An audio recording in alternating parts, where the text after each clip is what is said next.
Well, to answer your question, Carrie, last night was colder at 6 above in Louisville. This morning we dropped to 10.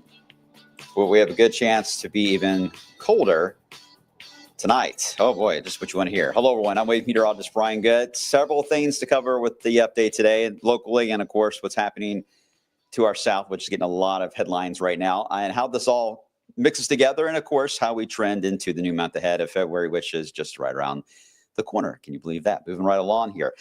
Several things to break down, though, as we evolve through that process. So as always, we'll start with the snowboard. You guys, remember, you can comment on the social media side, whether it's Facebook, Twitter, X, or even Twitch and YouTube are all options for you all. All right, on the board today, we have a few flurries that have been flying around today. I can't rule out more. Minor issue. Moving on. Thursday into Friday, it's actually two clippers that move by.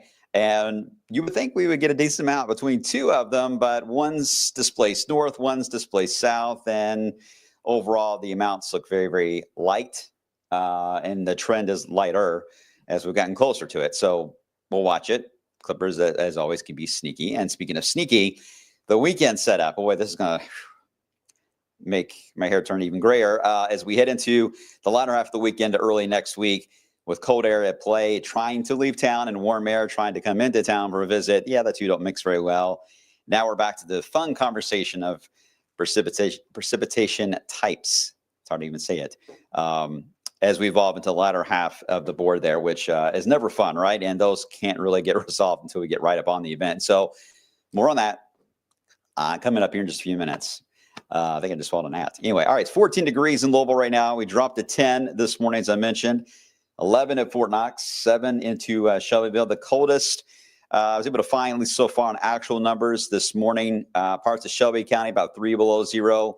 I know that parts of Frankfort dropped to about 1 below. So we had some very cold numbers, but clouds formed the very last minute during the overnight to allow for us to at least slow that drop from being even more dramatic than what it was. Now, tonight, we won't have that protection, and that's the reason why tonight it looks colder. Also in areas that still have the snow, some of you in central Kentucky got more snow than certainly Indiana did on this past weekend. You can certainly see that on our Kentucky Mesonet cameras. Here's some of the locations that you see, and notice the drop in temperature a little more prevalent where you got that snowpack right around 9, common from the capital all the way to Adair County. 12 at the moment into Grayson. Now the clouds, you can see the sun still getting through in a very hazy way, so this is not a thick cloud layer, so it's hard to get any moisture in that type of stuff to even fall out of the cloud, let alone get to below the tree line so we can see it. But the chance to see some flurries from that certainly will be possible, especially as we head east to 65. And yesterday was the coldest day of the year, at least so far. We'll see if we match it today. At 18 was the high yesterday. Can barely even see it at the very end of the trend. But the cold Arctic air, I mean, that stood out the good chunk of the month, right? And then in the last few days, we've seen a little more of an up and down setup. Get used to that. We're going to see much more of that dramatic up and down trend, even the potential to get some warm air mixed into this. And I'm talking about the kind of temperatures you're really going to like, but it will also come at a risk. Any warm spell we get will have a yin-yang effect, pretty much the potential to drop just as dramatically on the flip side of the coin. So warm-ups, while they're good, they can have a downside to them this time of the year as well. So you want just a modest amount of warmth this time of year, just a baby amount, and slow and easing in that warmth. That's what you want to get out of this without a lot of the weather drama. But if you do it too fast, you know what happens. And I think it's probably the way it'll go here because why not? That's the way we do things, it seems like. All right, the flurries, it's hard to even see them, but a few have been showing up on the radar. I haven't had a single report in the metro anyway of any flurries flying around. If you've seen any, let me know. But it's literally a couple of flakes. It's so dry that they just kind of float around. Wouldn't even notice it, more than likely, especially if you already have at least some snow on the ground, even harder to see them. Water View shows the other big story today, and perhaps the biggest of the entire country, is the idea of this winter storm that is hitting areas that just never get them. And that's Texas, Louisiana, nearly all Louisiana, Mississippi, and then eventually, get ready, Carolinas and the Panhandle, Florida, for a lot of fun in the next 24 hours. Focusing on Houston into Louisiana, it is snowing hard in this area. In fact, they're now getting to the point of near blizzard conditions. Let me show you what it looks like. This is a live image right now in New Orleans. at the moment, they are approaching blizzard conditions. Their winds have been gusting over 35 miles per hour, and this is right at the waterfront there at Lake Pontchartrain. Mardi Gras is in March this year, early March, a little bit later. So that's a good thing because otherwise, man, can you imagine all those people down in this mess? But whew, it just looks cold. Actually, it looks like a hurricane, but with snow. We're used to seeing the palm trees bent like this, but not exactly with Arctic air and potential for a half a foot of snow to fall there into Louisiana around New Orleans. Okay, so what a wild image that is. Okay, we'll be monitoring that as we head throughout the day. And of course, the Today shows keep you guys covered as well on that. But Houston Airport closed because of the snow.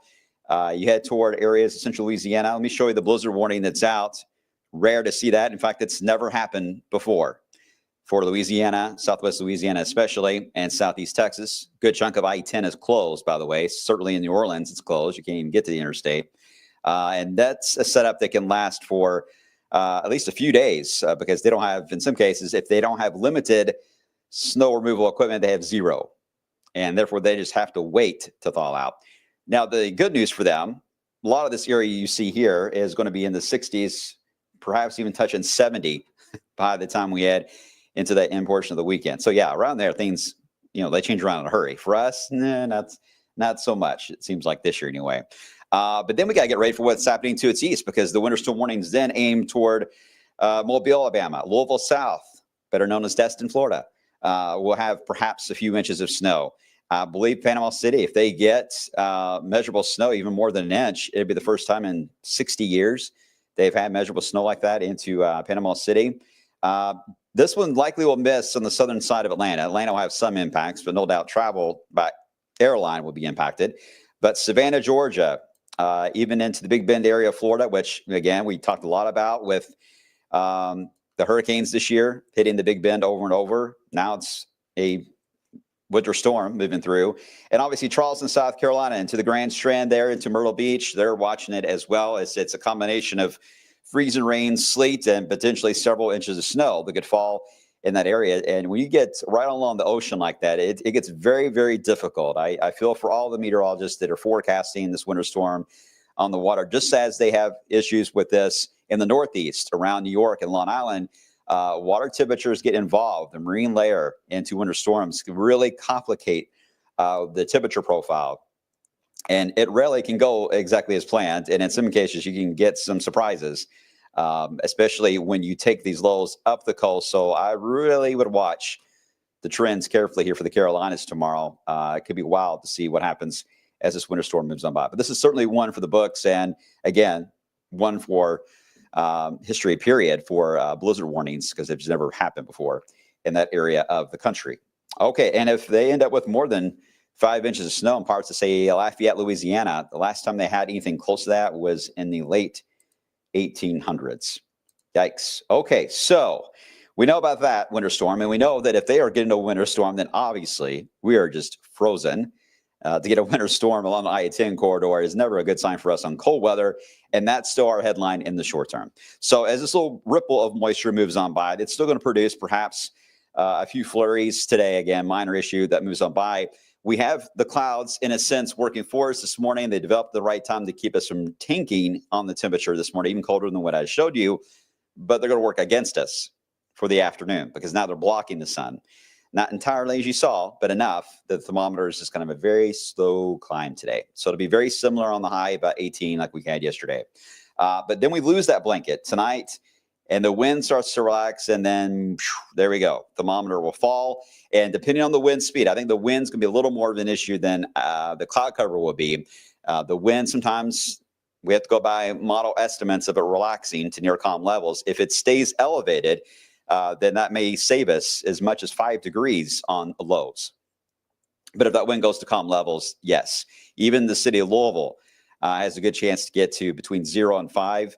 And a lot of you watching outside the city core, around the Snyder Freeway and outlying areas will easily drop to 0 or even below 0. So keep dripping the pipes and Keep an eye on the car batteries. I know it's tough out there on all of our cars right now. Not only just mentioned the salt, but the extreme cold temperatures. So hopefully you've already gotten some warning signs with your car already if something's going on. But one more very cold night to get through, and then we'll slowly begin to ease out of this. Okay, so then as we head into tomorrow, clouds do roll back in, but we should at least get into the 20s. And once we get there, the flow is strong enough from the south that we should stay there.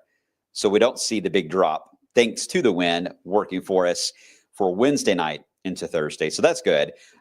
We get into Thursday and Friday. It gets a little more complex. As I mentioned, we got two clippers.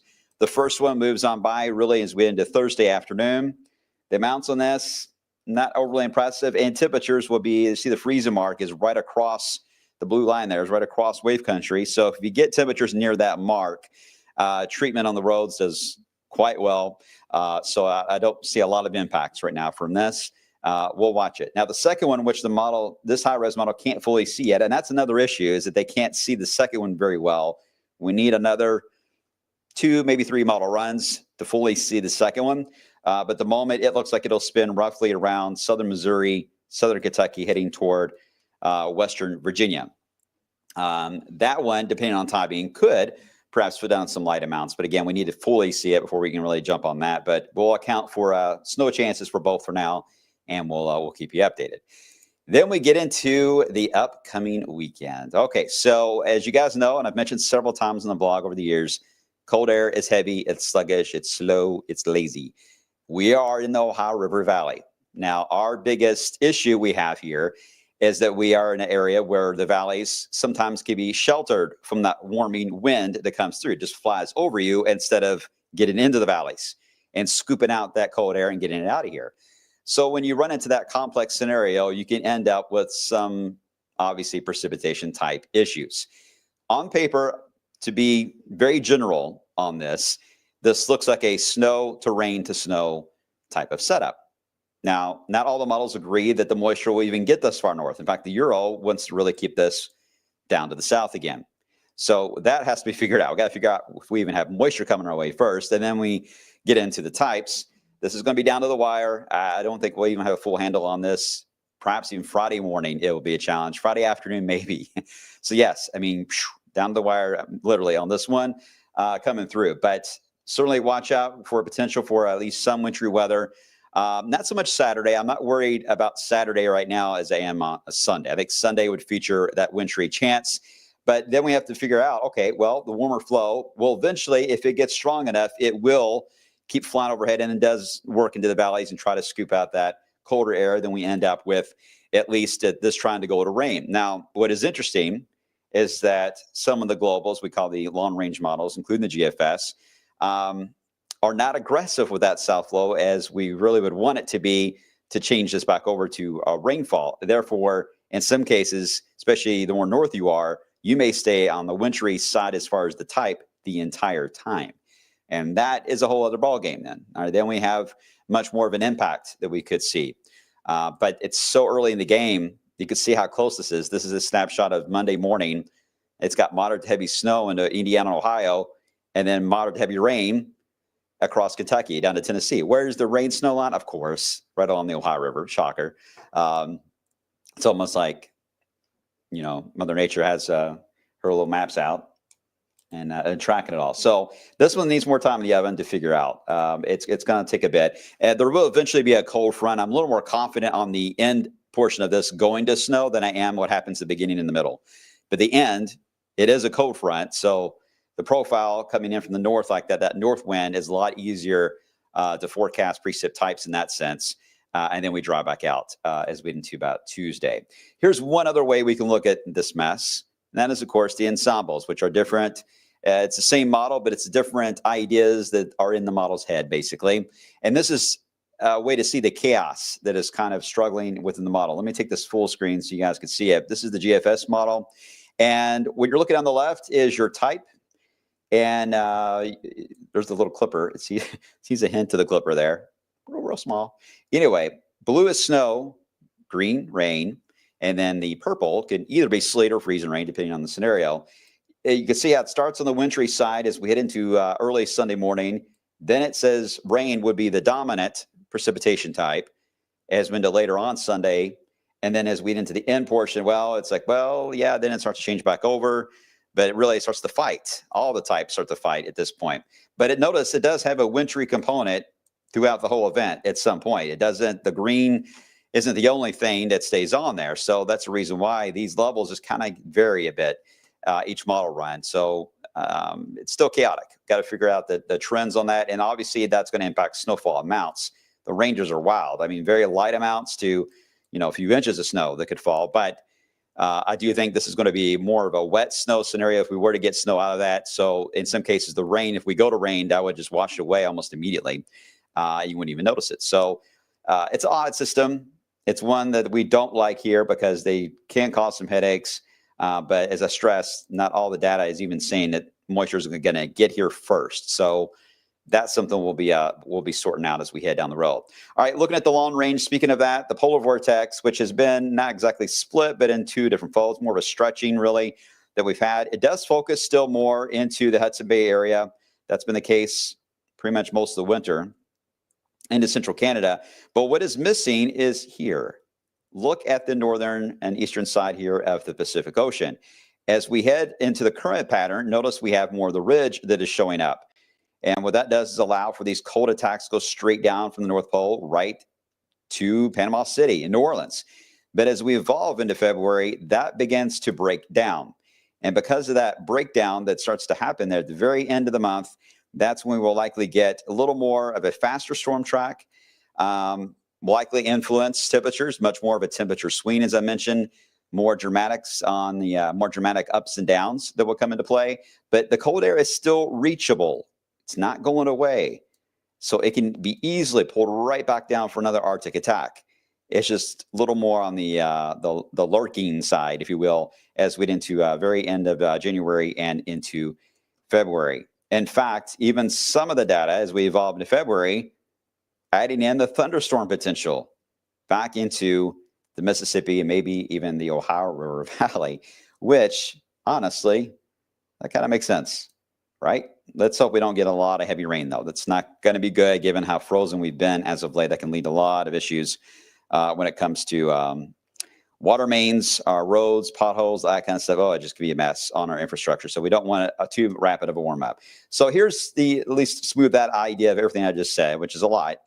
You can see the trend tonight. We'll go 4 here in the city tonight. Again, some of you can go below zero, depending on the wind speed more than anything tonight.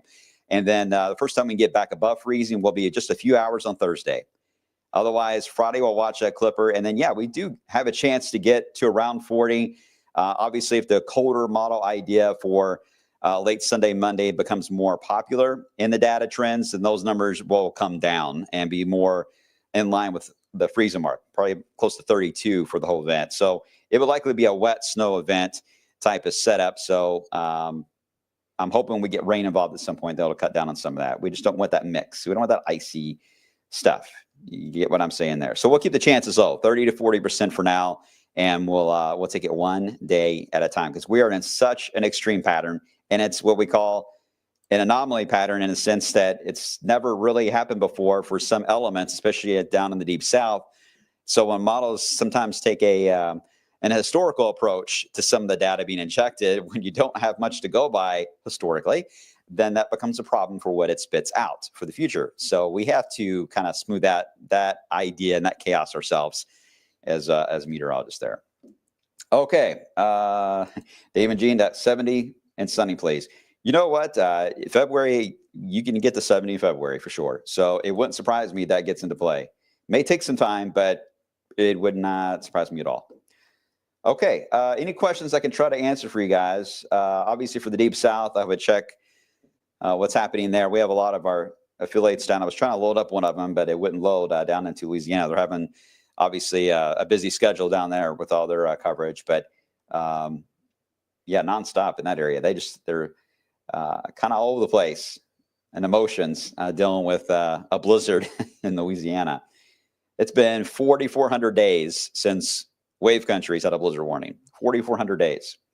And they got one. Let's see. Okay.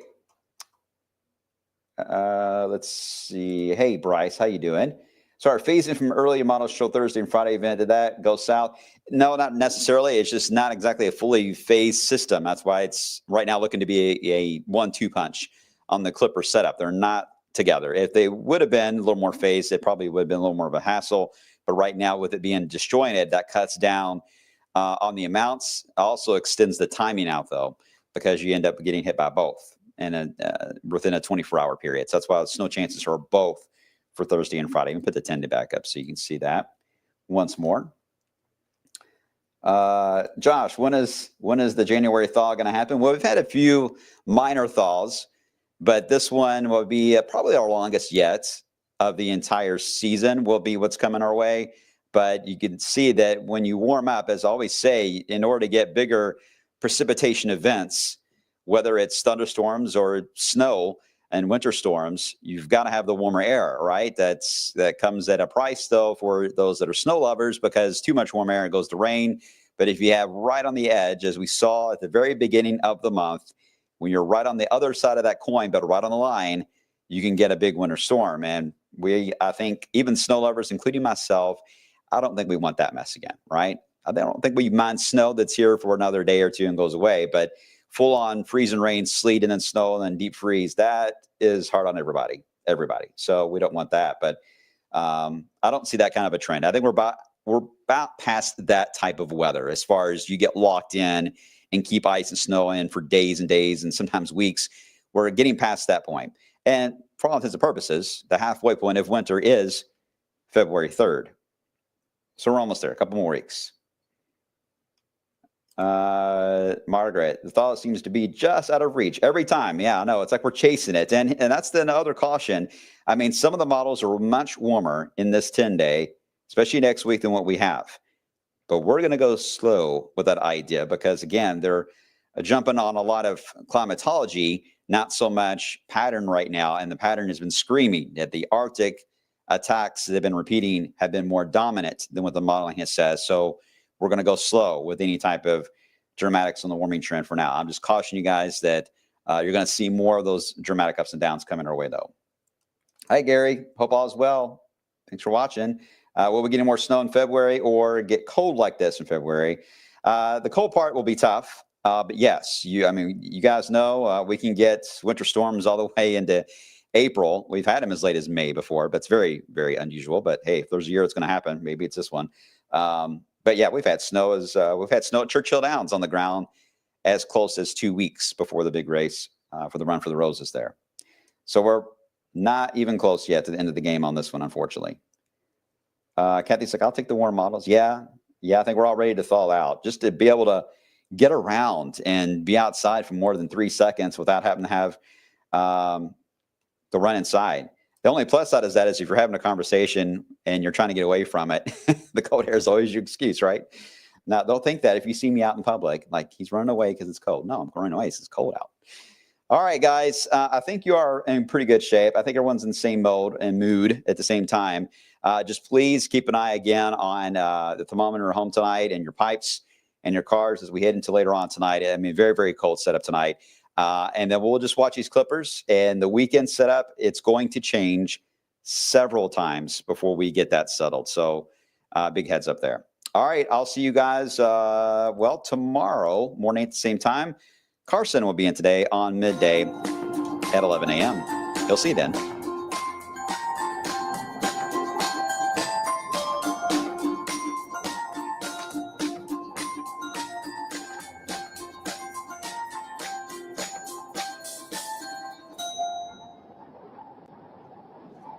And ZK, your answer is tonight.